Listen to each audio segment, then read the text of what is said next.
হযরত আবু বকর সিদ্দিক, হযরত উমর ফারুক, হযরত উসমান গনি রাদিয়াল্লাহু আনহুম আজমাইন মাঝে মাঝে বলতেন, যাও না নবীকে বলো নবীর মেয়েকে তুমি বিয়ে করবে, নবীর ওই মেয়ের সাথে নবী অন্য কারো বিয়ে দেবে না, তোমাকেই দেবে। সেটার কথা হুজুর বলতেন, আমাকে বড় লজ্জা লাগে, নবীকে আমি ওটা বলতে পারি। আল্লাহ নবী সাহাবাদের ওয়াজ করেন, ও যুবকে আল্লাহ নবী সাহাবাদের নিয়ে বয়ান করেন, আল্লাহ নবী সাহাবাদের নিয়ে ওয়াজ করেন। হযরত জিবরাইল আলাইহিস সালাম আল্লাহ নবীর সামনে চলে গেলেন, আল্লাহ নবীর কাছে গিয়ে দাঁড়িয়ে গেলেন, আসসালামু আলাইকুম ইয়া রাসূলুল্লাহ হাবিবাল্লাহ। আল্লাহ নবী সালামে জবাব খানা দেন, আল্লাহ নবী উত্তর খানা দেন, আল্লাহ নবী দিকে ফিরে ফিরে মুচকে মুচকে কাঁদেন। আল্লাহ নবী জিজ্ঞাসা করলেন, আল্লাহ নবী জানতে চাইলেন, ও বাবা জামাত আলী রাদিয়াল্লাহু তাআলা আনহু কি মনে করে হযরত জিবরাইল ও হযরত জিবরাইল আলাইহিস সালাম আমি নবী আমার দিকে ফিরে ফিরে কি জন্য আপনি কাঁদেন, কি জন্য আপনি কাঁদেন? ইয়া রাসূলুল্লাহ হাবিবাল্লাহ, ইয়া রাসূলুল্লাহ হাবিবাল্লাহ। আল্লাহ পাকে নবী হুজুর বিয়াদি মাফ করুন, গুস্তাগিটা ক্ষমা করুন। আল্লাহ পাক বলে পাঠিয়েছেন, আল্লাহ পাক বলে পাঠিয়েছেন হযরত ফাতিমা, হযরত আলী রাদিয়াল্লাহু তাআলা আনহুমা তাদের দুজনের বিয়ে করান। আল্লাহ রাব্বুল আলামিন বরাবর কথা বলে দেন, হযরত ফাতিমা, হযরত আলী রাদিয়াল্লাহু তাআলা আনহুম তাদের দুজনের বিয়ে কবুল করান। আল্লাহ রাব্বুল আলামিন মালাই আলা ফেরেশতাদের মজলিসে এলান করে দিয়েছেন, জনে বলুন সুবহান, আর একটু জনে বলুন সুবহান। হুজুর ওনাদের দুজনের বিয়ের খবর আল্লাহ মালাই আলাতে এলান করে দিয়েছেন। আল্লাহ বলে পাঠালেন ওনাদের দুজনের বিয়েটা দুনিয়ার বরাবর চলছে। নবী পাক জিজ্ঞাসা করলেন, কতজন ফেরেশতা ছিল ইয়া রাসূলুল্লাহ সাল্লাল্লাহু আলাইহি ওয়াসাল্লাম? ৭০,০০০ ফেরেশতা। তাদের সামনে আল্লাহ দুজনের বিয়ের খবরটা এলান করে দিয়েছেন। জোরে বলবেন না সুবহানাল্লাহ। আল্লাহ নবী হযরতে ফাতিমা রাদিয়াল্লাহু তাআলা আনহাকে বললেন, মা আমি নবী আমার খানদানে সবথেকে যাকে বেশি ভালোবাসি, আমি নবী তার সাথে তোমার বিয়ের পয়গাম এনেছি। আমি নবী আমার খানদানে যাকে বেশি ভালোবাসি, হযরত ফাতিমা যোহরার সাথে বিয়ে হয়ে গেল। আল্লাহ রাসূল গোটা মদিনা শরীফে ওলিমার জন্য দাওয়াত দিয়েছেন। গোটা মদিনা শরীফে মুনাফিকরা লটিয়ে দিল সামান্য খাবার, গোটা মদিনার লোক খাবে কি করে? 3 দিন ধরে খালি ওলিমার খাবার খাওয়ানো হয়েছে, 3 দিন ধরে। জোরে বলবেন। তারপরও খাবার বেঁচে গেছে, মদিনা শরীফের বাড়ি বাড়ি পৌঁছাতে হয়েছে। বলুন সুবহানাল্লাহ। আল্লাহ পাক দুজনকে এক জায়গায় জড়ো করো। হযরতে ফাতিমা যোহরা তাহারা আর শেরে খোদার বেলায়া দুটোকে আল্লাহ এক জায়গায় জড়ো করলেন। কেন? জান্নাতের যুবকদের সরদার আল্লাহ পাঠাবেন, জান্নাতের যুবকদের ইমাম দুনিয়ায় আসবে। ইমামে হাসান, ইমামে হুসাইন রাদিয়াল্লাহু আনহুমা। বলুন সুবহানাল্লাহ। জোরে বলেন সুবহানাল্লাহ। আল্লাহ নবী নববী শরীফে দাঁড়িয়ে গেলেন, ও যুবকে আল্লাহ নবী সাহাবাদের নিয়ে নামাজ কানা পড়েন। হযরত হাসান, হযরত হুসাইন রাদিয়াল্লাহু তাআলা আনহুমা নববী শরীফের মধ্যে চলে গেলেন। কাতারের এক দিক থেকে আর এক দিকে ছুটে ছুটে চলে যায়, কাতারের এক দিক থেকে আর এক দিকে ছুটে ছুটে চলে আসে। আল্লাহ নবী যখন দাঁড়িয়ে থাকতেন, হযরত হাসান, হযরত হুসাইন রাদিয়াল্লাহু তাআলা আনহুমা আল্লাহ নবীকে জড়িয়ে নিতেন, আল্লাহ নবীকে জড়িয়ে নিতেন। ও যুবকে আল্লাহ নবী সিজদায় চলে গেলেন, আল্লাহ নবী নূরে পিঠে দিয়ে গিয়ে বসে যেতেন। আল্লাহ নবী সিজদা থেকে মাথাটা তুলতেন না, আল্লাহ নবী সিজদা থেকে মাথাটা উঠাতেন না। আল্লাহ নবী তাসবিহ খানা পারিয়ে দিলেন, সুবহান রাব্বিয়াল আলা, সুবহান রাব্বিয়াল আলা, সুবহান রাব্বিয়াল আলা, সুবহান রাব্বিয়াল আলা, সুবহান রাব্বিয়াল আলা। হযরত হাসান, হযরত ইমাম হুসাইন রাদিয়াল্লাহু তাআলা আনহু এখনো বসে আছেন।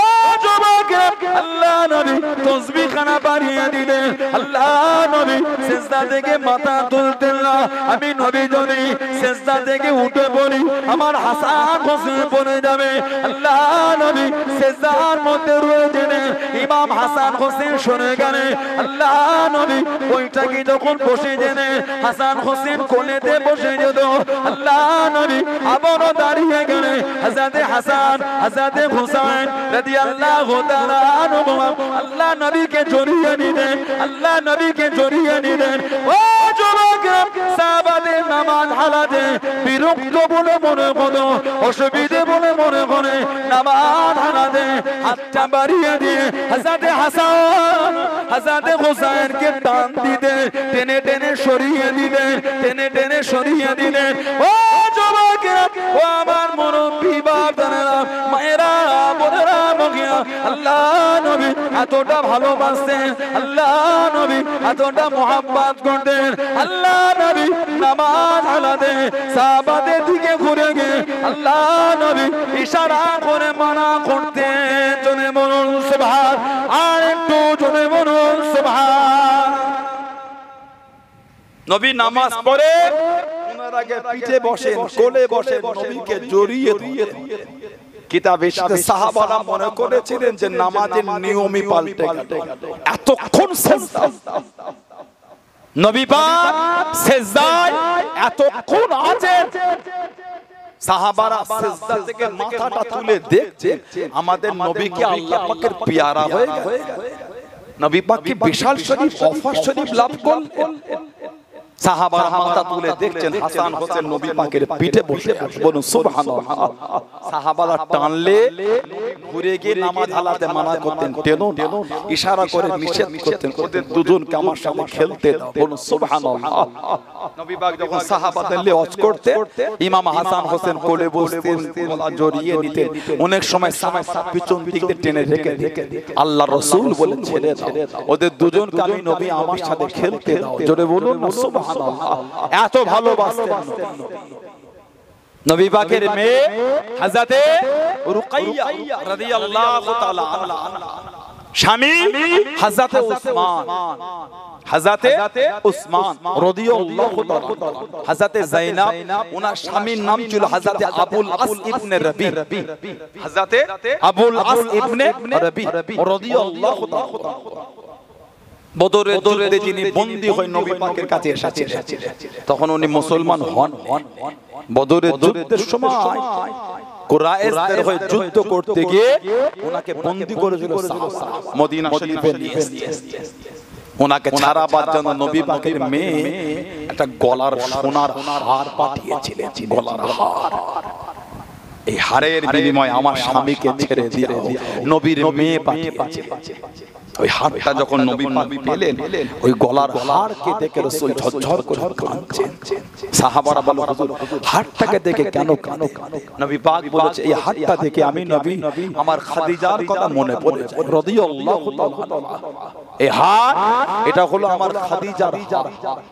ওই হার আমার মেয়ে পাঠিয়েছে আমার জামাইকে ছাড়াবার জন্য সাহাবারা এই হারের বিনিময়ে আমি নবী ছাড়তে পারবো না এই হার দেখে যে আমার খাদিজার কথা মনে পড়ে যায় এই হারের বিনিময়ে হবে না তোমাদের উপর ছেড়ে দিলাম তোমরা শর্ত হয়েছিল নবী পাকের মেয়েকে মদিনা শরীফে ফিরিয়ে দিতে হবে এই শর্তের উপর ওনাকে ছাড়া হয়েছিল হযরতে আবুল আস ইবনে রবি রাদিয়াল্লাহু আনহু পরবর্তী সময়ে মুসলমান হয়েছিলেন হযরতে রুকাইয়া ওনার ছেলে ছিল একটা নাম হলো আব্দুল্লাহ মেয়ে ছিল হযরতে আব্দুল্লাহ রাদিয়াল্লাহু তাআলা বাচ্চা বলে ইন্তেকাল হয়ে আলোচনাটা কম নবী পাকের মেয়ে হযরতে উম্মে কুলসুম রাদিয়াল্লাহু তাআলা আনহা স্বামীর নাম হযরতে উসমান রাদিয়াল্লাহু তাআলা ওনার কোনো ছেলেও ছিল না মেয়েও ছিল হযরতে উম্মে কুলসুম ওনার সন্তান ছিল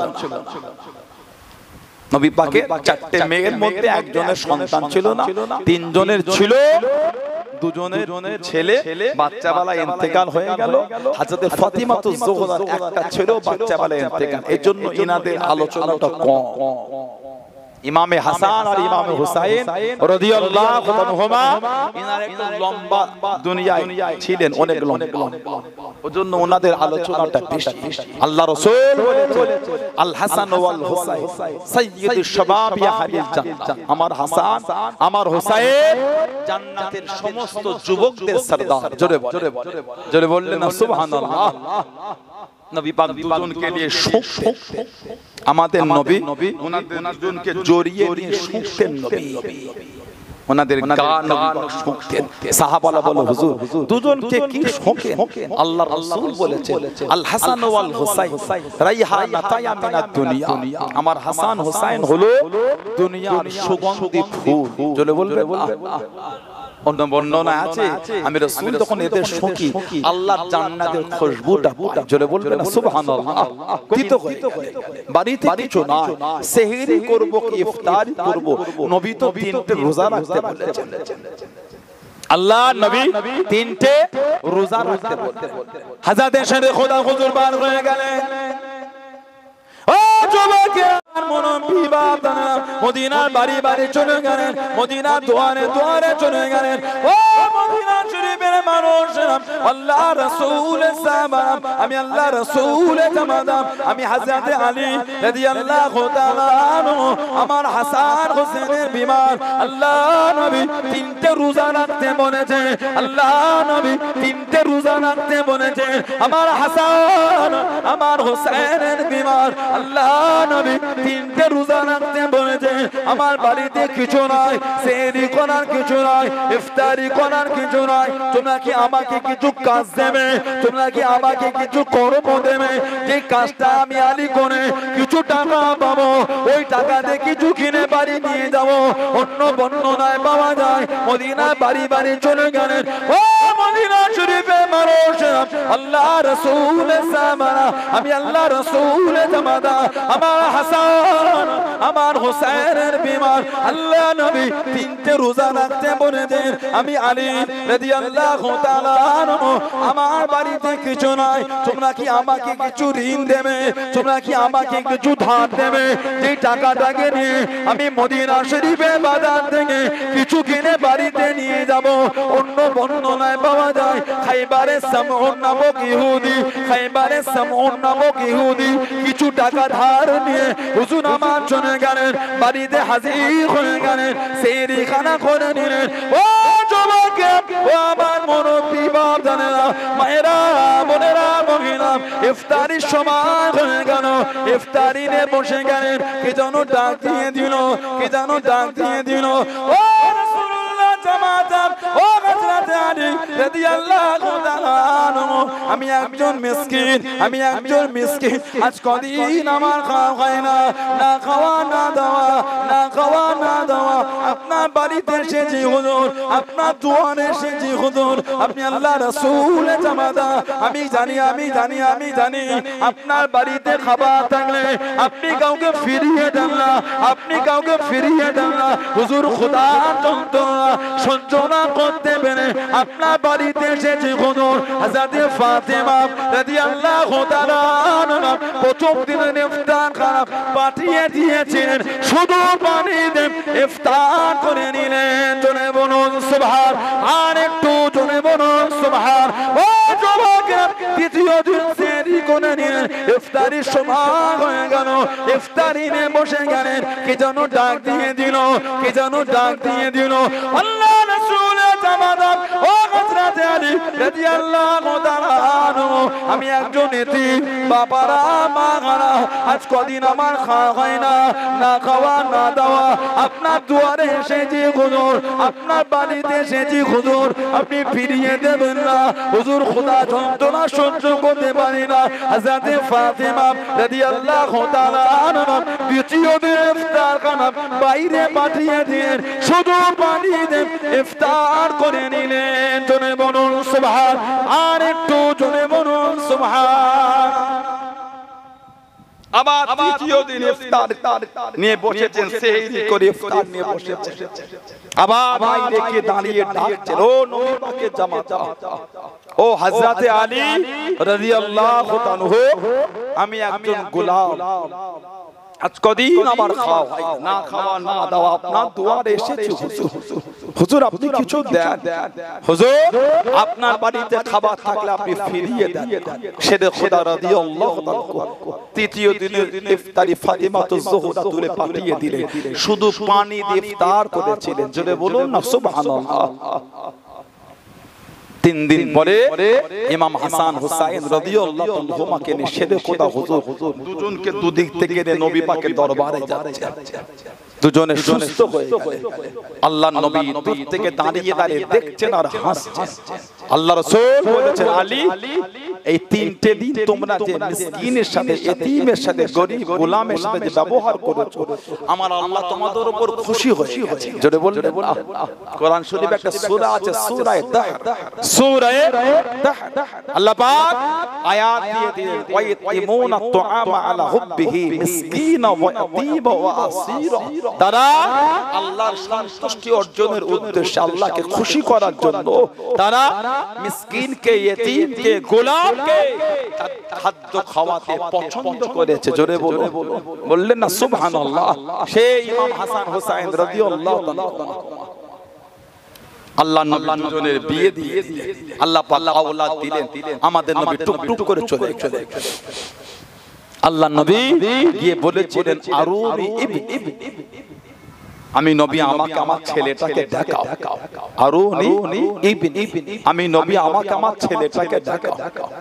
ইমামে হাসানকে নবীকে দেখানো হলো। বলুন সুবহানাল্লাহ।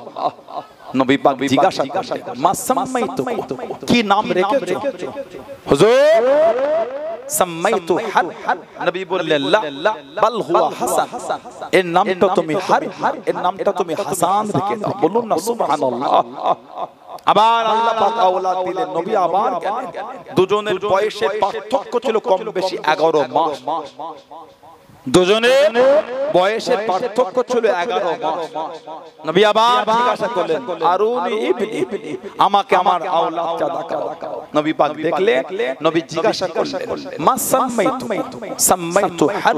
নবী বললেন, লা বাল হুয়া হুসাইন, এর নামটা তুমি হুসাইন রেখে দাও। বলুন না সুবহানাল্লাহ। আর একটু জোরে বলা গেল না? হাসান আর হুসাইন এই দুজনের নাম রাখার আগে গোটা পৃথিবীতে এই নামটা কারোর জন্য ব্যবহার হয়।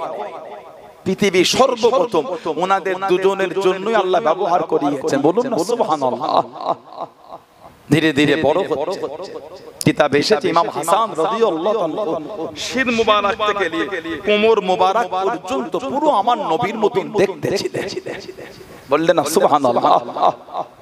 আর ইমামে হুসাইন রাদিয়াল্লাহু তাআলা কোমর মুবারক থেকে নিয়ে কদম মুবারক পর্যন্ত পুরো আমার নবী পাকের মতন মিল ছিল। বলুন সুবহানাল্লাহ। হাদিস শরীফে এসেছে, সাল্লাল্লাহু আবু রাদিয়াল্লাহু তাআলা আল আসর, আবু বকর সিদ্দিক রাদিয়াল্লাহু তাআলা আসরের নামাজ পড়তেন। হুম্মা খরাজা ইয়ামশি, হুম্মা খরাজা ইয়ামশি, উনি আসরের নামাজ পড়ে বার হয়ে গেল, তো হাঁটছেন। ফরওয়া হাসান ইয়ালআবু মা'আস সিবিয়ান, সিদ্দিক আকবর ইমামে হাসানকে দেখলেন উনি বাচ্চাদের সাথে খেলছেন। ফাহামালাহু আলা আতিকিহি, সিদ্দিক আকবর ইমামে হাসানকে নিজের কাঁধেতে উঠিয়ে নিলেন। বলুন সুবহানাল্লাহ। কি ভালোবাসতেন সাহাবা। কাঁধে উঠিয়ে নিয়ে বলছেন, বি আবি ও উম্মি, আয় হাসান আপনার উপর আমি আবু বকরের মা-বাপ কুরবান। শাবীহুন বিন নবী, শাবীহুন বিন নবী, আপনি যে পুরো আমার রাসূলের মতন দেখতে। জোরে বললেন না সুবহানাল্লাহ। আমার নবীর ওফাত শরীফের পরে সাহাবাদের যখন মনটা অনেক খারাপ হতো, ইমামে হাসানের কাছে এসে বসে থাকতেন হুজুরকে দেখতে। আল্লাহ ওনার চেহারা শরীফটা পুরো আমার নবীর মতন করেছিলেন। বলুন না সুবহানাল্লাহ। উনাকে পুরো আল্লাহ আমার নবীর মতন দেখতে করেছেন। সিদ্দিক আকবর বলেন, শাবীহুন বিন নবী, আপনি যে পুরো আমার রাসূলুল্লাহর মতন দেখতে। লা শাবীহুন আলী, হযরত আলীর মতন আপনি দেখতে না। শেরে খোদা হুজুর পাশেই ছিলেন। ওয়ালিহুন ইয়াদহাকু, শেরে খোদা হুজুর এই যখন শুনেছেন শাবীহুন বিন নবী লা শাবীহুন আলী, শেরে খোদা হুজুর দূরে দাঁড়িয়ে দাঁড়িয়ে মুচকে মুচকে হাসছেন। জোরে বলুন সুবহানাল্লাহ। হযরত ইমামে হাসান রাদিয়াল্লাহু তাআলা ওনার আব্বাজান শেরে খোদা মাওলা আলী রাদিয়াল্লাহু তাআলা উনি এই কেন্দ্রটা মদিনা শরীফ থেকে নিয়ে চলে গেলেন কুফা। কুফা থেকে হুজুর শাসন চালাচ্ছেন। কুফা হুজুর শাসন চালাচ্ছেন। এখানে একটা কথা, সেদে খোদা হুজুরের সাথে হযরতে আমিরে মুআবিয়া হুজুরের একটু নিজেদের মধ্যে একটা মনোমালিন্য হয়েছিল, এটা অস্বীকারের কোনো জায়গা নাই। হযরতে শেরে খোদা আলী আর হযরতে মা আয়েশা রাদিয়াল্লাহু তাআলা আনহুমা দুজনের মধ্যে একটু মনোমালিন্য হয়েছিল, অস্বীকারের জায়গা নাই। যে আমাদের সমাজে এখন কিছু কিছু মানুষ তারা এগুলির বিচার করতে শিখেছে। আজকে রাস্তায় একটা কমেন্ট পড়লাম, বলছে আবু বকর, উমর, উসমান, আমিরে মুআবিয়া লানাতি। বলেন নাউযুবিল্লাহ। এনাদের নাম ধরে বলছি, এনাদের উপর আল্লাহর লানাত। বলুন আস্তাগফিরুল্লাহ। কোন বেঈমান ফাসিক ছাড়া এরকম কথা বলতে পারে না। সাহাবাদের নাম ধরে বলছি, ওনাদের উপর আল্লাহর লানাত। আমি নিজের চোখের ভিডিও দেখেছি। লানাতি আয়েশা, লানাতি হাফসা, বলছে ওনাদের উপর আল্লাহর লানাত। নাউযুবিল্লাহ বলবে। লানাহুমুল্লাহ আবু বকর, উমর, উসমান। বলুন নাউযুবিল্লাহ। নাম ধরে ধরে বলছে ওনাদের উপর আল্লাহর লানাত। আস্তাগফিরুল্লাহ বলবে। ওরা বলে আমরা ইমামে হোসেনকে ভালোবাসি, তোমরা ইয়াজিদকে ভালোবাসো। যারা পরীক্ষিত ইমামে হোসেনকে ভালোবাসবে তারা নবীর আওলাদদের সাথে বিয়াদবি করতে পারবে না, তারা নবীর সাহাবাদের সাথে বিয়াদবি করতে পারবে না। ঠিক বলছি না ভুল বলছি? যারা পরীক্ষিত নবীর আওলাদদের মুহাব্বত করে, তোমার সাহস করে সিদ্দিক আকবরকে বললা লানাত দিচ্ছ। আল্লাহর রাসূল বলেছে ইক্তাদু বিল্লাযাইন মিন বাদি মিন আসহাবি আবি বকর ও ওমর রাদিয়াল্লাহু তাআলা। আমি নবী, আমার পরে আমার সাহাবাদের মধ্যে হতে তোমরা আমার আবু বকর, আমার ওমর রাদিয়াল্লাহু তাআলা তোমার ইক্তেদা করবে, অনুসরণ করবে। জোরে বল। আরেকটু জোরে বলা গেল না? আল্লাহর রাসূল বলেন তুমি তাদের উপর লানাত দিচ্ছ কি করে? নাউযুবিল্লাহ মিন যালিক। আমাদের সামনে মুহররম শরীফে কিছু কিছু লোক বড়টা মুহাব্বত দেখায়, বাকি সময় মুহাব্বত থাকে না। আমাদের অন্তরে শুধু মুহররম শরীফ বলে না, সারা বছর আহলে বায়াতের মুহাব্বত আমাদের অন্তরে। জোরে বল। আমরা সারা বছরের জন্য আহলে বায়াতের ভালোবাসা আমরা কাঁদি, শুধু মুহররম শরীফ বলে। মুহররম শরীফটা আসলে, সেই দিনটা আসলে এটা আমাদের অন্তরটা বড়টা বেশি কাঁদে যে আজকে দিনে আমার নবী নওয়াসাকে শহীদ করে দিয়েছে। অন্তর মনটা আমাদের কাঁদে। তবে খালি মুহররম বলে না, সারা বছর আমরা নবীর আওলাদের ভালোবাসায় পাগল হয়ে থাকি। জোরে বলুন সুবহানাল্লাহ। তুমি এক মাস মুহাব্বত দেখে কি ভাবছো তুমি নিজেকে? ইদানিং দেখি কিছু কিছু সব নেটে সব লিখছে ইয়াজিদ রাদিয়াল্লাহু নাউযুবিল্লাহ বলবেন না। এখন ইয়াজিদের মুহাব্বতের লোক বেরিয়ে গেছে। আস্তাগফিরুল্লাহ। ইয়াজিদ লানাতি, ফাসিক, লানাতি, ওর উপর আল্লাহর লানাত।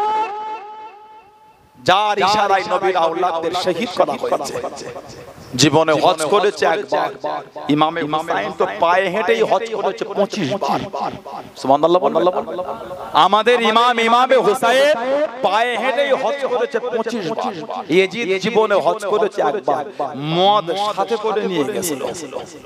ইয়াজিদ মদকে হালাল জানতো। আস্তাগফিরুল্লাহ বলে। ইয়াজিদ মদকে হালাল জানতো, হালাল। নাউযুবিল্লাহ বললে। এখন সেই ইয়াজিদের ভক্ত বেরিয়ে আমাদের সমাজ বা যে ইয়াজিদ রাদিয়াল্লাহু, লজ্জাও লাগে না তোমাকে? শরমও লাগে না? কার গোলামতি করছো? যার ইশারায় নবীর খানদানদের শহীদ করেছে। গোলামতি তাদের করো যেই কাতারটা আল্লাহর জান্নাতের দিকে দিকেছে। জোরে বলবে। গোলামতি তাদের করো না যাদের কাতারটা জাহান্নামের দিকে যাচ্ছে। গোলামতি তাদের করে যাদের পিছন ধরে জান্নাতে যেতে পারে। আল্লাহর রাসূল বলেছেন আনা ইন্না আউওয়ালা মান দুখুলুল জান্নাহ। তাবরানি আপনার বাইহাকি শরীফে, আস্তাগফিরুল্লাহ, মুস্তাদরাকে হাকিম এসেছে। মুস্তাদরাকে হাকিম হাদিস শরীফের কিতাব। আল্লাহর রাসূল বলেছেন ইন্না আউওয়ালা মান দুখুলুল জান্নাহ, নিশ্চয়ই সর্বপ্রথম জান্নাতে প্রবেশ করবে আমাদের নবী। বলছেন আনা, আমি নবী। জোরে বল। ফাতিমা ওয়া হাসান ওয়াল হুসাইন রাদিয়াল্লাহু তাআলা। তারপর ফাতেমা যাবে, তারপর আমার হাসান যাবে, তারপর আমার হুসাইন। শিরক করে হুজুর নবীকে এসে বলতে, হুজুর কুলতু ইয়া রাসূলুল্লাহ সাল্লাল্লাহু আলাইহি ওয়াসাল্লাম ফামুহিব্বুনা। হুজুর ভালোবাসার লোক বলি কোথায় যাবে? ভালোবাসার একটা দাম আছে। ফামুহিব্বুহুনা হুজুর মুহাব্বতের লোকগুলি আমাদের নবী বলেছেন ক্বালামি ওয়ারাইকুম ভালোবাসার লোক পিছনে পিছনেই জান্নাতে যাবে জোরে জোরে বলা গেল না আল্লাহ আমাদের এই কাতারে কবুল করে বলুন আল্লাহুম্মা আমিন জোরে বলেন আল্লাহুম্মা হযরতে ইমামে হাসান রাদিয়াল্লাহু আনহু ওনার আসার আগে শেরে খোদা রাদিয়াল্লাহু আনহু কুফায় শাসন চালাচ্ছেন 40 হিজরি কম বেশি 40 হিজরি আব্দুর রহমান বিন মুনজিম নালায়েক জাহান্নামী কিতাবে এসেছে তলোয়ারকে ঘাঁচ কেটে তলোয়ারের মধ্যে বিষ দিয়েছিল বিষ ওই তলোয়ারটা নিয়ে গিয়ে বিষের মধ্যে ডুবিয়ে রেখেছে কেন নবীর জামাতা শেরে খোদা হুজুরকে শহীদ করতে আব্দুর রহমান বিন মুনজিম যার ইবাদত থেকে সাহাবারা লজ্জা পেতেন এই লোকটা এত ইবাদত করে এই আব্দুর রহমান বিন মুনজিম 40 হিজরি ফজরের নামাজ 21 রমজান মসজিদের বাইরে শুয়ে আছে শেরে খোদা হুজুর জান উঠিয়ে দিলেন ওঠো নামাজের সময় হয়ে গেছে হুজুর টুক করে সুন্নাত বললেন টাইম হলো ইমামের জায়গায় দাঁড়ালেন সব পিছনে কাতার দেয় এই জাহান্নামীটা পিছনে গিয়ে কাতার দিল চাদরের ভিতরে তলোয়ারটা নিয়ে সবাই যখন নামাজে মগ্ন চাদরের ভিতর থেকে তলোয়ারটা বার করে আমাদের নবীর জামাতা আমাদের নবীর সাহাবী শেরে খোদা ইসলাম জাহানের ৪র্থ নম্বর খলিফা হুজুরকে পিছন দিক থেকে তলোয়ারটা মেরে দিল আহা শেরে খোদা হুজুর মেহরাবের মধ্যে পড়ে গেলেন আমার রাসূলের জামাতা মেহরাবে পড়ে গেলেন শহীদ হলেন রক্তের সাথে বিষটা মিশে গেল কিতাবে এসেছে শহীদ হবার আগে শরীরের গোশত খসে পড়ে যেতে লাগলো এত কঠিন বিষ ছিল রাতের অন্ধকার ইরাকের নাজাফের জঙ্গলে হুজুরকে দাফন করে রাতের অন্ধকারে দাফন করেছে কিতাবে এসেছে সেই সমস্ত সময় উমাইয়া যুগে নাম ধরে ধরে জুমার খুতবায় শেরে খোদা হুজুরকে গাল দেয়া হতো অনেক সময় ইমাম হাসান হোসেন জুমার নামাজ পড়তেন ওনাদের সামনে হুজুরকে গাল দিত মাথাটা হাত করে ঝরঝর করে কাঁদতেন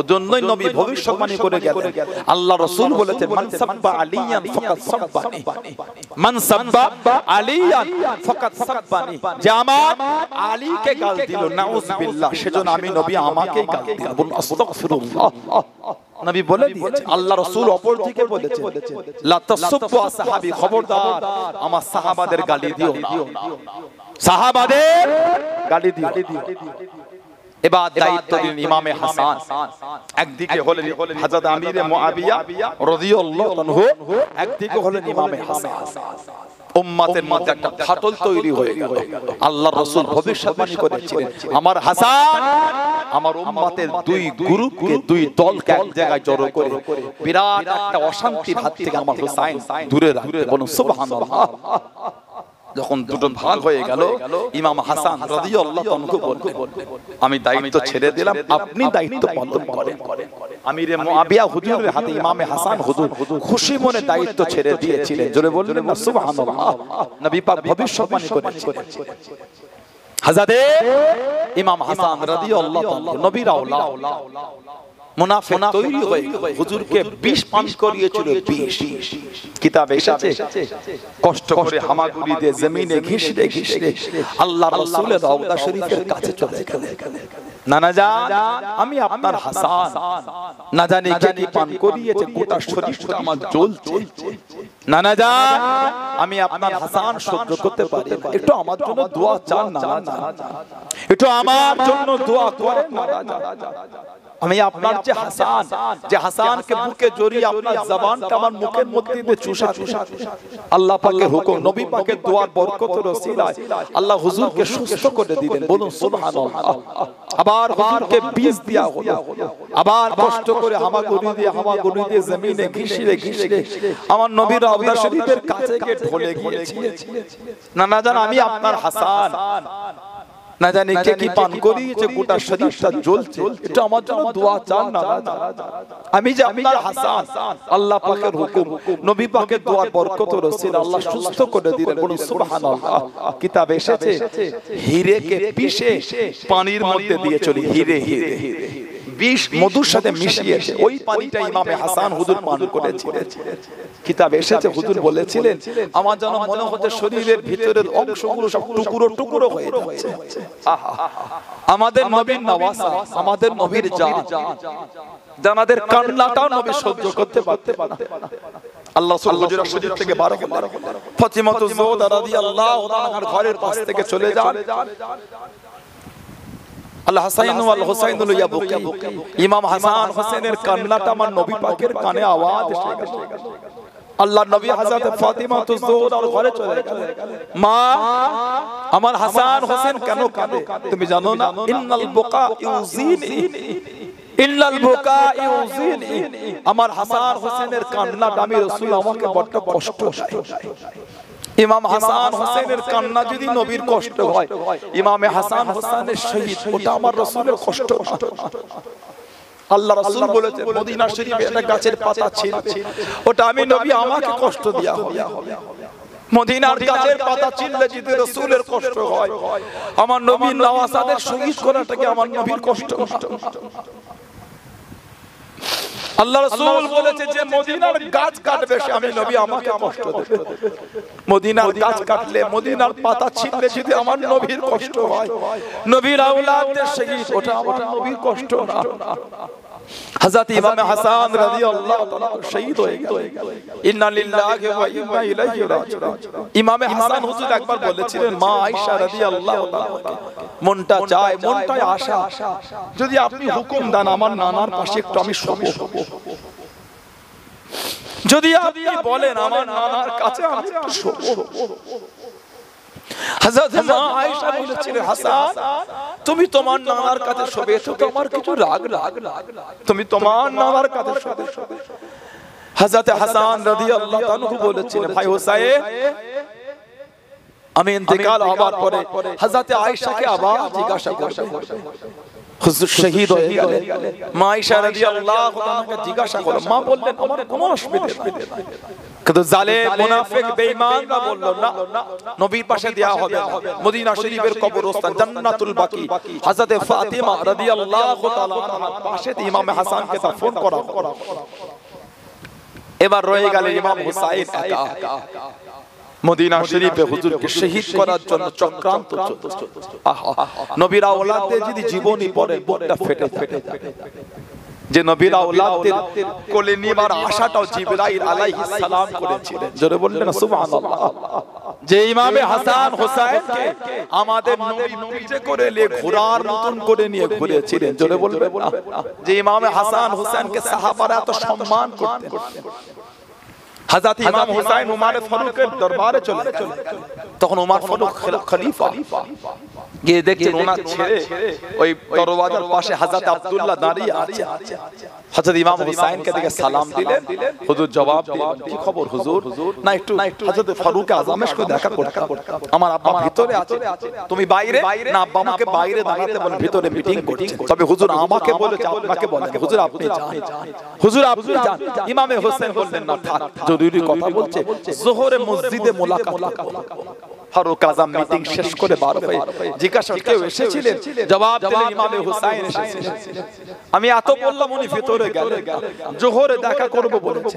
হযরত ফারুক আযম কাঁদতে কাঁদতে ইমাম হুসাইনের বাড়িতে ছুটলেন। বাড়িতে আওয়াজ এলো হযরত হুসাইন, হুজুর বার হলেন, কি খবর? না আপনি আমার বাড়ি থেকে ফিরে এসেছেন, আপনি মিটিং করছেন। আয় হযরত হুসাইন উমরের ঘরে ঢুকতে আপনার আবার অনুমতি লাগে? আমি উমরের যা কিছু দেখতেন সবই তো আপনার নানার ওসিলায়। আমি উমর তো মদিনা শরীফের রাখাল ছিলাম, রাখাল। আমি উমর মদিনা মক্কা শরীফের রাখাল ছিলাম, পশু চরাতাম। আমাকে সেই জায়গা থেকে উঠিয়ে এনে আপনার নানা জান আমাকে সম্মান দিয়ে দিয়েছেন। জোরে বলুন না সুবহানাল্লাহ। হযরত ইমামে হুসাইন হুজুরকে মদিনা শরীফে শহীদ করার জন্য চক্রান্ত চলছে। কিতাবে এসেছে রাতের অন্ধকারে হুজুর আমার নবীর রওজা শরীফের কাছে চলে গেলেন। নানা জান আমি আপনার হুসাইন, নানা জান এরা আপনার আওলাদদের মদিনায় থাকতে দেবে না। নানা জান এরা আপনার খানদানকে মদিনায় থাকতে দেবে না। এরা আপনার আওলাদদের দুশমন হয়ে গেছে। নানা জান আমি হুসাইন হয়তো আর মদিনায় থাকতে পারবো না, আমাকে মদিনার জমি ছেড়ে যেতে হবে।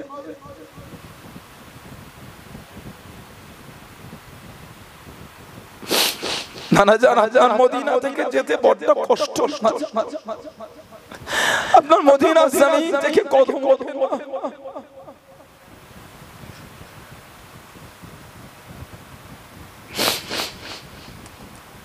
সামান্য 8 দিন হাজিরা হজ করতে যায়, উমরা করতে যায়, তাতেই যখন 8 দিন পরে মদিনা শরীফের জমি যখন ছেড়ে আসে, হাজিদের বুকটা যেন ফেটে যায়। ওই যে বাসে করে নিয়ে যায় এয়ারপোর্টে হোক মক্কা শরীফে হোক, ওই কাঁচ লাগানো বাস যেদিক থেকে দেখা যায় সেই সবুজ গম্বুজ, সেই ঘুরে ঘুরে নবীর গম্বুজ থাকে। ইয়া রাসূলুল্লাহ, ইয়া রাসূলুল্লাহ, হুজুর আপনার জমিন ছেড়ে চলে যায়, হুজুর আবার যে কবে আসবো ইয়া রাসূলুল্লাহ। সামান্য 8 দিনের ভালোবাসা যদি এটা হয়, 56 বছরের ইমামে হুসাইন মদিনা শরীফ ছেড়ে চলে যাচ্ছে। সেই ইমাম হুসাইনের কত কষ্ট হয়েছে। 8 দিন যদি আমরা গিয়ে এত মহব্বত মদিনার প্রতি হয়ে যায়, 56 বছর বয়স ওই জমিনে কাটিয়েছেন সেই ইমাম হুসাইন কিভাবে কদমটা তুলছেন, চোখ ভরা পানি হুজুরের খানদান के लिए, সাথী সঙ্গীদের নিয়ে, औलाद के लिए, আহলিয়া के लिए হুজুর মক্কা শরীফে চলে গেলেন। মক্কা শরীফে কাবা শরীফ তওয়াফরত অবস্থায় হুজুরকে কয়েকবার শহীদ করার চক্রান্ত পেরে ওঠে। এদিকে কুফা থেকে বারে বারে চিঠি আসে, সাইয়্যিদুনা ইমাম হুসাইন রাদিয়াল্লাহু আনহু চিঠিগুলোকে জড়ো করেন, 150 খানা চিঠি পাঠিয়েছে। লাস্টের চিঠি যখন জবাব দিচ্ছে না, লিখে পাঠিয়েছে, হুজুর আপনি যদি না আসেন আল্লাহর সামনে আপনার নানা জানের উপস্থিতিতে আল্লাহর দরবারে বিচার দেব।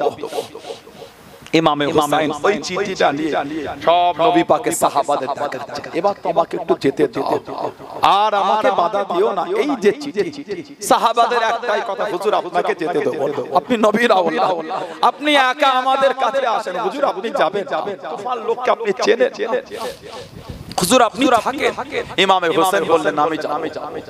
সাহাবারা সব আলোচনা করলেন, হুজুর আপনি যেতে পারেন, তবে একটা প্রতিনিধিকে আগে পাঠাতে হবে। উনি যদি গিয়ে চিঠি লিখে বলেন আপনি যাবেন, না হবে না। ওই প্রতিনিধিটা ছিলেন হুজুরের ফুফুতো ভাই হযরত মুসলিম বিন ওয়াকিল রাদিয়াল্লাহু তাআলা, দুটো ছেলে সাথে করে নিয়ে গেছেন। কুফায় গেলেন, ইমামে হুসাইনের নামে 20,000 মানুষ বায়াত নিয়ে নিলেন। এই খুশিতে চিঠিটা হুজুরকে পাঠালেন। ইমামে হুসাইন চিঠিটা পেয়ে গেলেন, ওই চিঠিটাকে নিয়ে এবার সাহাবাদের দেখাচ্ছেন, এই যে আমার ভাই চিঠি পাঠিয়েছে, এবার তোমাকে যেতে দেন। সাহাবারা তারপরও বলে, হুজুর আপনি যাবেন, কুফার লোককে আপনি চেনেন, এবার আমি যাই। হযরত আব্দুল্লাহ ইবনে আব্বাস, হযরত আব্দুল্লাহ ইবনে আব্বাস জানাকে আমাদের নবী একটা শিশি দিয়েছিলেন, শিশি, এই শিশিটা রেখে দাও, যেদিন দেখবে শিশিটা রক্তে লাল হয়ে গেছে সেদিন জানবে কারবালা আমার হুসাইনকে শহীদ করে দিয়েছে। মক্কা শরীফে দুপুর বেলায় হুজুর শুয়ে আছেন, 61 হিজরি মক্কা শরীফে দুপুরে শুয়ে আছে। আমাদের নবীকে স্বপ্ন দেখছেন, নবী পাকের চেহারা শরীফ সব চুল উস্কো হয়ে আছে। নবী পাকের হাতে একটা শিশিতে রক্ত। মা হাযাত দাম ইয়া রাসূলুল্লাহ, হুজুর এটা কিসের রক্ত হুজুর? আমাদের নবী বলেছিলেন ইবনে আব্বাস দামে হুসাইন ওয়া আসহাবিহি, এই রক্তটা হলো আমার হুসাইন আর আমার হুসাইনের সাথী সঙ্গীরা। আমি সেদিন থেকে রক্তটা তুলে তুলে শিশির মধ্যে জড়ো করেছি। এদিকে মা উম্মে সালমাকে আমাদের নবী একটা মাটির টুকরো দিয়েছিলেন। মা উম্মে সালমার ঘরে নবী পাক তাশরীফ রেখেছে। নবী পাক বলে, উম্মে সালমা বাড়ির রুমে কাউকে ঢুকতে দিও না, গেটের কাছে দাঁড়াও। মা দাঁড়িয়ে আছে। কখন যে ইমামে হুসাইন ঘরের মধ্যে ঢুকেছেন মা বুঝতে পারেন, মা ভিতর থেকে আমার নবী পাকের কান্নার আওয়াজ পাচ্ছে। মা ঘরের মধ্যে গিয়ে দেখছেন ইমামে হুসাইনকে নবী বুকে করে জড়িয়ে চোখ ভরা পানি লেকে দেই যাচ্ছেন। ইয়া রাসূলুল্লাহ, হুজুর নওয়াসাকে আদর না করে কাঁদছেন হুজুর। আমাদের নবী বলেন, উম্মে সালমা আতানি জিবরাইল আলাইহিস সালাম আখবারানি, জিবরাইল এসে আমি নবী আমাকে খবর দিয়ে গেল আমার হুসাইনকে আমি নবী আমার পরে আমার উম্মতেরা শহীদ করে দেবে। আমি নবী আমাকে কারবালার জমিন দেখিয়েছে, এই মাটির টুকরো আমি নবী আমাকে কারবালা থেকে এনে দিয়েছি, এই মাটির টুকরো রেখে দাও। যেদিন থেকে মাটির টুকরো রক্তে লাল হয়ে গেছে সেদিন জানবে আমার হোসেন কারবালায় শহীদ হয়ে গেছে। মা উম্মে সালমা মদিনা শরীফে তিরমিজি শরীফে এসেছে, রাইতু ফিল মানাম, আমাদের নবীকে স্বপ্নের মধ্যে দেখছেন মা উম্মে সালমা, ওয়া আলা রাসিহি ওয়া আলাইহিয়াতিহি তুরা, ওয়া আলা রাসিহি ওয়া আলাইহিয়াতিহি তুরা, আমাদের নবী পাকের শির মুবারক দাড়ি মুবারকে মাটি লেগে আছে, মাটি। মা ইয়া রাসূলুল্লাহ, হুজুর আপনি কাঁদছেন, মা লাকা ইয়া রাসূলুল্লাহ, মায়া বকি ইয়া রাসূলুল্লাহ, হুজুর আপনি কাঁদেন কেন? হুজুর মা লাকা ইয়া রাসূলুল্লাহ, হুজুর আপনার কি হয়েছে? আল্লাহ রাসূল বলেছিলেন উম্মে সালমা, শাহিদতু কতলাল হুসাইন আনিফান, শাহিদতু কতলাল হুসাইন আনিফান, আমি নবী খুলি দেখলাম আমার হুসেনকে শহীদ করে দিয়েছে। মা উম্মে সালমা ঘুম থেকে উঠে ছুটে গিয়ে মাটির টুকরো দেখলেন, মাটির টুকরো রক্তে লাল হয়ে গিয়েছে। হযরত ইবনে আব্বাস রাদিয়াল্লাহু তাআলা ইমামে হুসাইন রাদিয়াল্লাহু তাআলা সামনে চলে গেল, হুজুর আপনাকে কুফায় যেতে দেব। হযরত আব্বাস রাদিয়াল্লাহু তাআলা ছুটছে, ভাই হুসাইন ওঠেন, ভাইজান ওঠেন। আমাদের ইমাম চিকবিগি উঠলেন, কি হলো? আব্বাস, হুজুর এজিদ বাহিনীরা রেডি হয়ে চলে এসেছে আমাদের সঙ্গে লড়বে। হুজুর বলে আস্তে দাও, আমাকে ডাকলে কার? তুমি জানো কেন ভাইজান? আমি যে আমার নানা জানের সাথে একটু কথা বলছিলাম, জোরে বলুন না সুবহানাল্লাহ। ইমামে হুসাইন বার বলেন, এই এজিদ বাহিনী, আজকে তোমাদের সাথে আমি লড়তে পারবো না, আজকে মনটা চেয়েছে একটু মন খুলে আমার আল্লাহর ইবাদত করব, বলুন সুবহানাল্লাহ। আজকে যে ওমে আসুরের রাত, আজকে একটু ইবাদত করো, আজকে তোমরা যাও, যদি লড়তেই হয় নবীর আওলাদের সাথে কালকে এসো, তবে আমি হুসাইন কিন্তু তোমাদের কিছু ক্ষতি করি, যদি লড়তেই হয় কালকে এসো।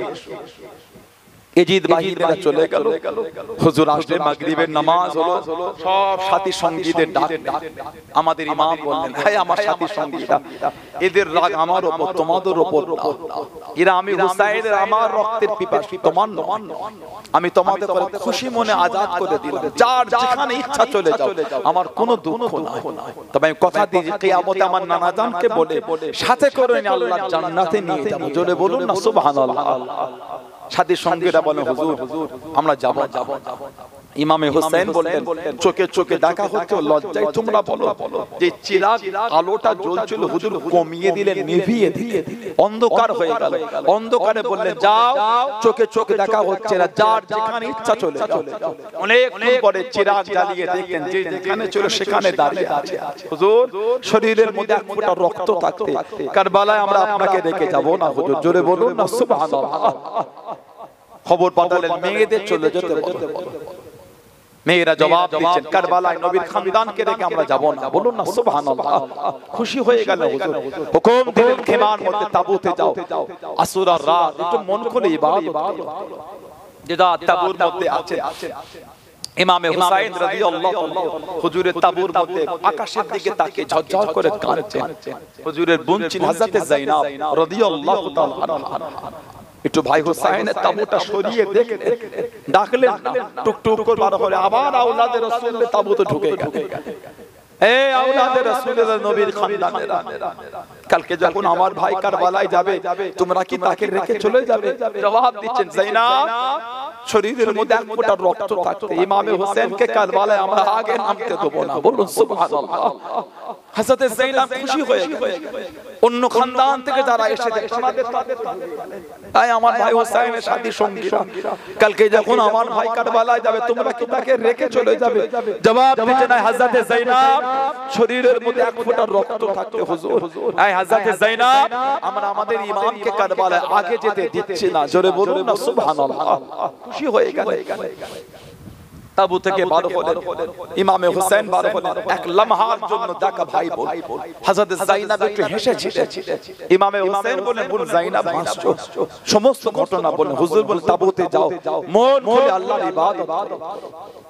গোটা কারবালা জমিন জিকিরে ইবাদতে তাসবিহে তেলাওয়াতে মশগুল হয়ে আছে হযরত যায়েনাব জিকির করতে করতে তাসবিহ পড়তে পড়তে ইবাদত করতে করতে এর চোখ দুটি জুড়ে এসেছে হযরত যায়েনাব রাদিয়াল্লাহু তাআলা দেখছেন গোটা কারবালা জমিনটা আলোয় আলোকিত নূর আর নূর হয়ে গেছে হযরত যায়েনাব দেখছেন গোটা কারবালার জমিনে আল্লাহর জান্নাত থেকে সব হুরগুলি নেমে এসেছে হযরত যায়েনাব দেখছেন কারবালা জমিনে একটা কোণে পর্দানাশীনা মহিলা যায়ীফা মহিলা বসে বসে কারবালা জমিন ঝাড় দিচ্ছে পাথরগুলোকে কুড়াচ্ছে হযরত যায়েনাব বললেন কে মা এই গভীর রাতে কারবালা জমিন সাফ করেন ঝাড় দেন হযরত যায়েনাব কে বলছে বেটি যায়েনাব কালকে যখন আমার হুসাইনের লাশ এখানে এসে পড়বে জিসিম শরীফ পড়বে ধুলো লাগবে কাকর লাগবে পাথর লাগবে আমার হুসাইনের কষ্ট হবে সেজন্য কারবালা জমিন সাফ করছে কে মা হযরত যায়েনাব থানার দিকে মুখটা ঘুরিয়েছে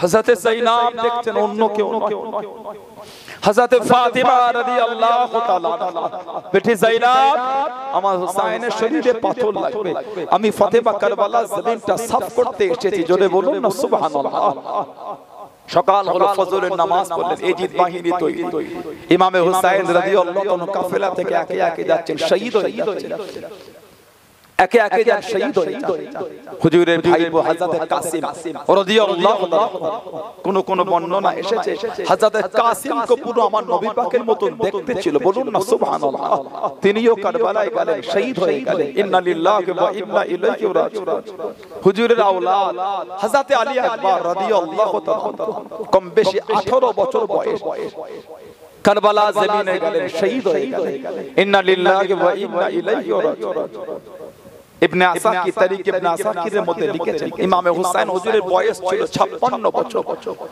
হযরত আলী আকবর জিসিমটাকে তোলার জন্য যখন ছুটলেন কারবালায় 56 বছর বয়স হুজুরের শির মুবারকের দাড়ি মুবারকের একটা চুলও সাদা ছিল না হযরত আলী আকবরের জিসিম শরীফ জড়িয়ে যখন নিয়ে এসেছিলেন শির মুবারকের আর দাড়ি মুবারকের একটা চুলও আর কালো ছিল না সব সাদা হয়ে গিয়েছিল হযরত আলী আসগার রাদিয়াল্লাহু তাআলা শহীদ হয়ে গেলেন গোটা আওলাদে রাসূলের তাবুটা ফাঁকা হয়ে গেছে কেবল মাত্র আলী আওসাদ রাদিয়াল্লাহু তাআলা অসুস্থ কিতাবে এসেছে ইমামে হুসাইন রাদিয়াল্লাহু তাআলা বললেন তাবুর মধ্যে যাও একটা পুরাতন পাগড়ি আছে পাগড়িটা আমাকে দাও হুজুরকে পাগড়ি দেয়া হলো পাগড়িটা পরলেন জিজ্ঞাসা করলেন তোমরা কি জানো পাগড়িটা কার কোনো জবাব আসে না আমাদের ইমাম বলে পাগড়ি আমার নানা জান নূর নবীর পাগড়ি বলুন না সুবহানাল্লাহ হুকুম করলেন খেমার মধ্যে যাও একটা পুরাতন চাদর আছে চাদরটা আমাকে দাও চাদর দেয়া হলো জিজ্ঞাসা করলেন তোমরা কি জানো চাদরটা কার কোন জবাব আসে না জবাব দিয়ে চাদর আমার আম্মা জান খাতুনে জান্নাতের চাদর এটা বলুন না সুবহানাল্লাহ হুজুর হুকুম করলেন খিমার মধ্যে যাও একটা পুরাতন তলোয়ার আছে তলোয়ারটা আমাকে দাও হুজুরকে দেয়া হলো জিজ্ঞাসা করে তোমরা কি জানো তলোয়ারটা কার কোনো জবাব আসে না আমাদের ইমাম বলে তলোয়ার আমার আম্মা জান শেরে খোদার জুলফিকার নামক তলোয়ার জোরে বলুন সুবহানাল্লাহ পাগড়ির দিকে দেখলে মনে হচ্ছে কারবালা রাসূলুল্লাহ দাঁড়িয়ে আছে চাদরের দিকে দেখলে মনে হচ্ছে কারবালায় ফাতিমাতুজ জোহরা দাঁড়িয়ে আছে তলোয়ারের দিকে দেখলে মনে হচ্ছে কারবালায় শেরে খোদা হুজুর দাঁড়িয়ে আছে হুজুর টুক টুক করে যাচ্ছেন হুজুরের বোন হযরত যায়েনাব রাদিয়াল্লাহু তাআলা আনহা সামনে চলে গেল ভাই আপনাকে আমি কারবালায় যেতে দেব না ইমামে হুসাইন ঝরঝর করে কাঁদছে যায়েনাব কুল খানদান শহীদ হয়ে গেছে আমাকে যেতে দাও ভাইজান আমার আওলাদ এখনো দুটো আছে ইমামে হোসেন বলে বাচ্চা বাচ্চা ছেলে যায়েনাবের আওলাদ থাকতে আমি আপনাকে কারবালা যেতে দেব হযরত যায়েনাব রাদিয়াল্লাহু তাআলা আনহা দুটো বাচ্চা বাচ্চা ছেলে পাঠিয়ে দিলেন শহীদ হয়ে গেলেন ইন্না লিল্লাহি ওয়া ইন্না ইলাইহি রাজিউন সকলকে আল্লাহর কাছে সুফরত করাল বিদা করলেন জুলজানা দুলদুলের পিঠে উঠলেন ঘোড়ার লাগাম টানছে ঘোড়া পা মারছে ঘোড়া আগে যাচ্ছে ঘোড়ার লাগাম টানছে ঘোড়া পা মারছে ঘোড়া আগে যাচ্ছে ঘোড়ার লাগাম টেনেছে ঘোড়া পা মেরেছে ঘোড়া আগে যাচ্ছে হযরত ইমাম হুসাইন রাদিয়াল্লাহু তাআলা ঘোড়ার পিঠ থেকে নিচে নেমে গেলেন জুলজানা দুলদুল কি ব্যাপার তুমি যাচ্ছ না? ইমামে হোসেন রাদিয়াল্লাহু তাআলা ঘুরে ঘুরে দেখছেন ঘোড়ার পিছনে দুটো পা হুজুরের মেয়ে হযরত সাইয়্যিদা সাকিনা রাদিয়াল্লাহু তাআলা পিছনে দুটো পাকে জড়িয়ে ধরে শুয়ে আছে। জুলজালা, তুমি আমার আব্বাকে নিয়ে যাওনি? জুলজালা, এ পথে যে গিয়েছে কেউ ফিরে আসে? তুমি আমার আব্বা জানকে নিয়ে যাবে, আমার আব্বা আর ফিরে আসবে। আমি সাকিনা ঘুমাতে পারি না যতক্ষণ আমার আব্বা আমাকে আদর না করে, বুকে না নাই জবান না চুষায়। ইমাম হুসাইন রাদিয়াল্লাহু তাআলা হযরত সাকিনা রাদিয়াল্লাহু তাআলা আনহাকে তুললেন, ঠোঁটে মুখে চুমা খেলেন, আদর দিয়ে বোন যায়নাবের কাছে সফরত করে হুজুর আমার ঘোড়া পিঠে করে কারবালায় চলে গেলেন। হুজুরের গর্দান মুবারক থেকে কোমর মুবারক পর্যন্ত মোট 80টা জায়গায় তলোয়ারের আঘাত হয়েছে। হুজুর বলেন, এই ইয়াজিদ বাগি, নামাজ চলে যাচ্ছে, এটা নামাজটা আদায় করতে দাও। হুজুর নামলেন, কারবালায় তায়াম্মুম করলেন, হুজুর নামাজে দাঁড়ালেন। ইয়াজিদ বাগি নিয়ে আলোচনা করে এই সুযোগ। হুসাইন একা আমার এতজন, হুসাইন 5 ঘন্টা লড়েছে। ইমামে হোসেন হুজুর সিজদায় চলে গেল, হুজুরের একটা হাতকে কেটে দিল। হুজুর জিসিম শরীফটা জমিনে ঘুরে পড়ে গেল। হুজুরকে শহীদ করার জন্য আসছে আমর। ইমামে হোসেন হুজুর বলে, আমর তোমার আব্বা হলেন সাদ, দাদা হচ্ছেন ওয়াক্কাস, সাদ ইবনে আবি ওয়াক্কাস রাদিয়াল্লাহু তাআলা। আমার নানা জানের গোলাম ছিল, আমার নানা জানকে কত ভালোবাসতেন। তুমি তার আওলাদ হয়ে আমাকে শহীদ করতে গেলে। আমর লজ্জায় মাথা হ্যাট করে চলে গেল। আসলো শিমার, পাপিষ্ট জাহান্নামী বেঈমান শিমার। আমাদের ইমামে হোসেন রাদিয়াল্লাহু তাআলাকে শহীদ করে দিল। ইন্না লিল্লাহি ওয়া ইন্না ইলাইহি রাজিউন। ইয়া আইয়াতুন নাফসুল মুতমাইন্না ইরজি ইলা রাব্বিকা রাদিয়াতাম মারদিয়া ফাদখুলি ফি ইবাদি ওয়াদখুলি জান্নাতি। আমাদের ইমামকে শহীদ করে দিল। হুজুরের শির মোবারক নিজায় করে নিয়ে গিয়েছিল দামেস্ক। সেই ইমামে হোসেন হুজুরের ভালোবাসায় এসেছেন, সেই আহলে বায়াতের মুহাব্বত, সেই আহলে বায়াতের প্রেমে এসেছেন। মনটাকে ভালো ভালো, শুধু আহলে বায়াত ভালোবাসে বললে হয় না। আহলে বায়াত যে শিক্ষা আমাদের দিয়েছে সেই শিক্ষায় জীবন গড়তে হয়। আহলে বায়াতের মুহাব্বতে এসে বসে আছে কিন্তু নামাজ পড়ি না। আমাদের ইমাম তো শহীদ হয়েছিল সিজদা অবস্থায়। সুবহানাল্লাহ বললেন না? আমাদের ইমাম তো শহীদ হয়েছেন সিজদা অবস্থায়। সেই ইমামের মুহাব্বতে মাহফিল কায়েম করে বসে গেলেন। নামাজ যদি না পড়ি বলে সেই ইমামকে মুহাব্বত করতে পেরেছি বলে মনে হয় আমার। আমাদের ইমাম জানতেন নামাজে দাঁড়ালে আমাকে শহীদ করবে, শহীদের ভয় করে নামাজের চিন্তা করেছে। জোরে বলবেন না সুবহানাল্লাহ? আর একটু জোরে বলা গেল না সুবহানাল্লাহ? আল্লাহ আমাদের সকলকে আহলে বায়াতের গোলাম হিসাবে কবুল করেন। আল্লাহ আমাদের সকলকে সাহাবাদের গোলাম হিসাবে কবুল করেন। আল্লাহ আমাদের সকলকে সেই পথে চলার তৌফিক দান করে। বলুন আমিন। জোরে বলেন আমিন। জোরে বলেন আল্লাহুম্মা আমিন।